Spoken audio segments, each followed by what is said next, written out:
સુરતમાં મંગળવાર આગ લાગવાથી અમંગળ સાબિત થયું હોય તેમ 3 જગ્યાએ ભીષણ આગ લાગી ગઈ હતી, જેમાં ત્રીજી આગ ટેક્સટાઇલ માર્કેટમાં લાગી ગઈ હતી। રિંગ રોડ વિસ્તારમાં આવેલ શિવશક્તિ ટેક્સટાઇલ માર્કેટના બેઝમેન્ટમાં આગ લાગતા દોડધામ મચી ગઈ હતી। માર્કેટનો ચાલુ સમય હોવાને કારણે ખૂબ મોટી સંખ્યામાં લોકો માર્કેટની અંદર હતા। એકાએક આગ લાગતા લોકો પોતાનો જીવ બચાવવા બહાર ભાગ્યા હતા। જો કે એસીના કમ્પ્રેસરમાં બ્લાસ્ટ થયા બાદ આગ લાગી હોવાનું જાણવા મળ્યું હતું। આગની ઘટનામાં ધુમાડાથી એક વ્યક્તિનું મોત નીપજ્યું છે।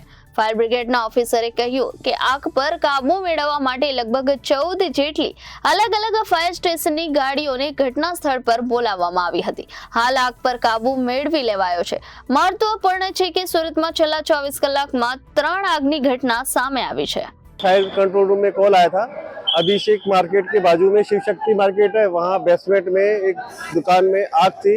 यहाँ आने के बाद ऑफिसर 3 गेट से गाड़ियाँ इधर आई इमीडिएट, और ऑफिसर ने इन्फॉर्मेशन दिया कि काफ़ी पूरा बेसमेंट, दोनों बेसमेंट भरे हुए धुआं से, और फायर की गाड़ी आने के बाद करीब 60 से 70 लोगों को बाहर निकाला जो अंदर थे, और अंदर पार्किंग भी है, शॉप्स भी है।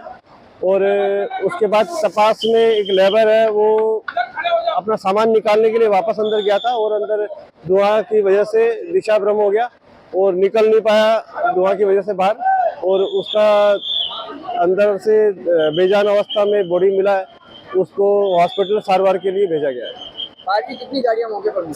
करीब 15 के आसपास गाड़ियां हैं, अधिकारी है सभी। रिपोर्टर अरविंद राठौड़, जनादेश न्यूज, सूरत।